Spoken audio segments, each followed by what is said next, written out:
Hey guys, Xaryu here, and today I'm going to be looking at two matches versus the same exact team. One is a loss, one is a win, and what I really want to focus on here in these games is the positioning differences. In the first game, I was not kiting quite as well as I needed to. I was playing maybe a little bit too offensive, and they kind of rotated through all of our defensive cooldowns, and I died. But in the second game, I kind of played a lot different positionally with a slightly different strategy, and we came out ahead. So my hope for you in these games, guys, is you to see the difference between the first game and the second game, and for you guys to really be able to then go, okay, I need to change up this or this in my positioning in order to win more games. Okay, guys, and hopping into the first game on Blade's Edge Arena, we're fighting a Resto Shaman, Windwalker, Balance Druid, and it's going to be the same team both times, and I'm playing Arcane Mage, Ellie Shaman, Discipline Priest. So here in this game on Blade's Edge Arena, I want to keep a couple things in mind when fighting the enemy team. Primarily, I really number one, I don't want to stack the Windwalker onto my Priest because we're going to get double Leg Swept, double Blood Elf Silence, double Fist of Fury. Not a good look, right? So we want to bring the Windwalker away from the Priest as much as possible, and then line of sight the Boomkin so that the Boomkin can't do a lot of damage onto me, right? I don't need to go too offensive here in this game, right? I can play very defensive and still be okay. Right away, their setup was paralyzed onto me, into the leg sweep with a full root beam onto my Priest, right?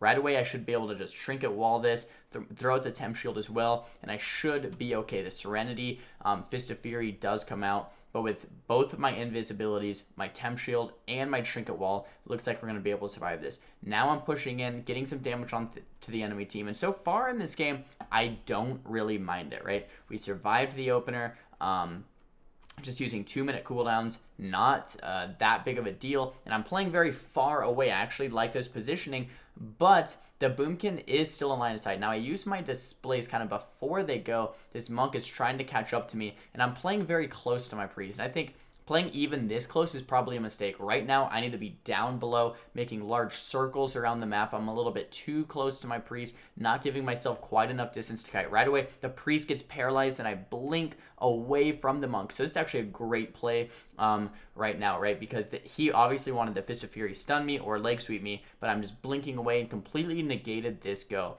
And I'm a little bit close into the action of things once again. I could be pushing into the Shaman right here. I could be a little bit further. I don't need to be this stacked onto the enemy team. And it looks like we're going to get punished for it right here. The root beam now comes out onto my Priest. I get paralyzed with the Touch of Death.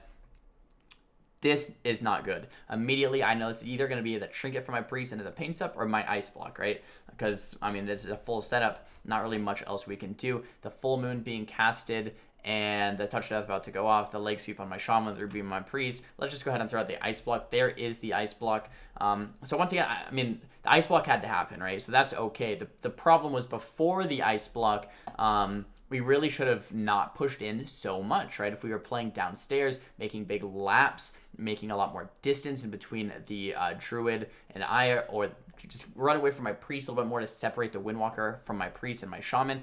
This is what we need to be focusing on. Now the paralyzed into the capstone out of my Priest. I do get stunned as well. The pain suppression now comes down to me. Looks like it's going to save my life for the time being. Throw out the temp shield as well. But now, guys, this next go, I don't have ice block. I don't have trinket. I don't have temp shield. My Priest has no pain suppression. My Priest has trinket, but that's really our last defensive cooldown left. And I really need to get out of here, right? So I jump down, which is good. I don't mind that at all. Kind of trying to run away from my Priest, trying to get some line of sight, and the Serenity leg sweep. I don't have trinket. I don't have ice block. I don't have invisibility. My Priest gets in CC, trinkets it, and I do go down.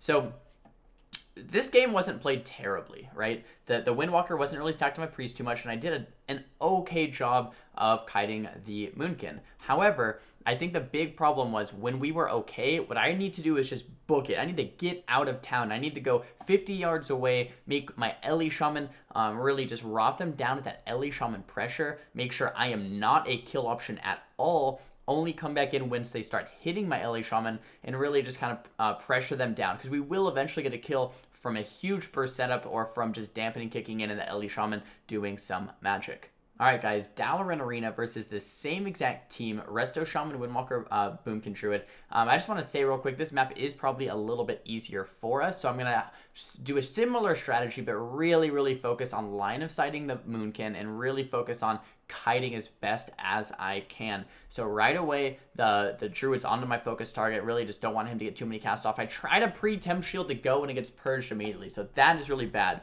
I thought they were about to get that root beam leg sweep, and they want to. They are. But since I temp shield and I got purged immediately, so bad defensively. The full root beam now comes out on my priest. I get paralyzed. I immediately trinket wall. Do get restunned immediately on to that. Now the cyclone coming out onto my priest. Lava burst being casted. Solar wrath being casted. And I am forced into my ice block. So this is awful.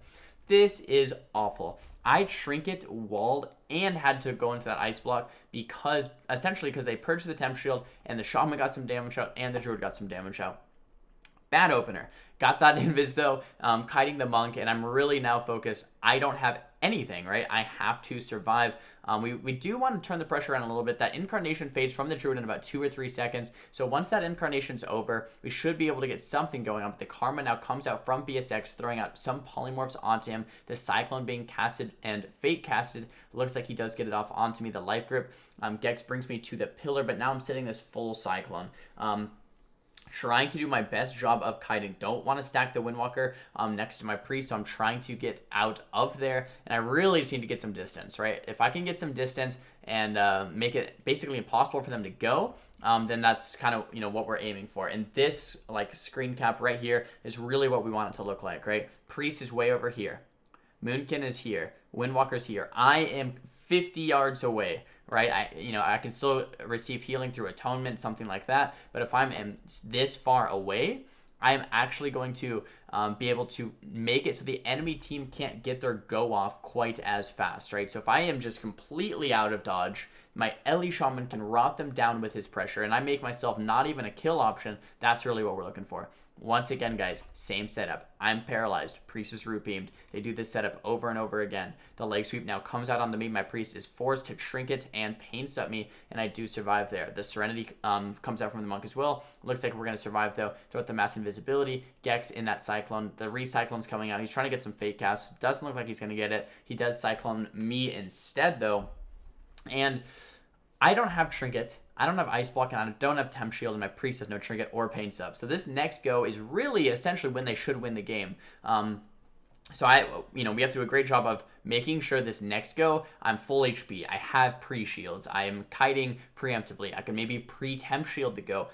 We basically have to outplay them here in this next go, make sure that they cannot get a good go onto us. Throw out the temp shield right here, and the monk is trying to connect. Do pre-temp shield this go.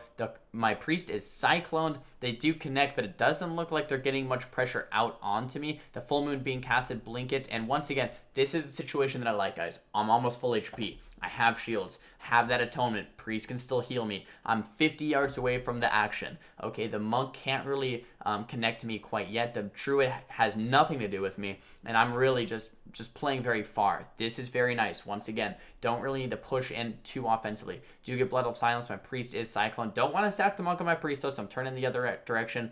Continuing to kite. Once again, this is the root beam.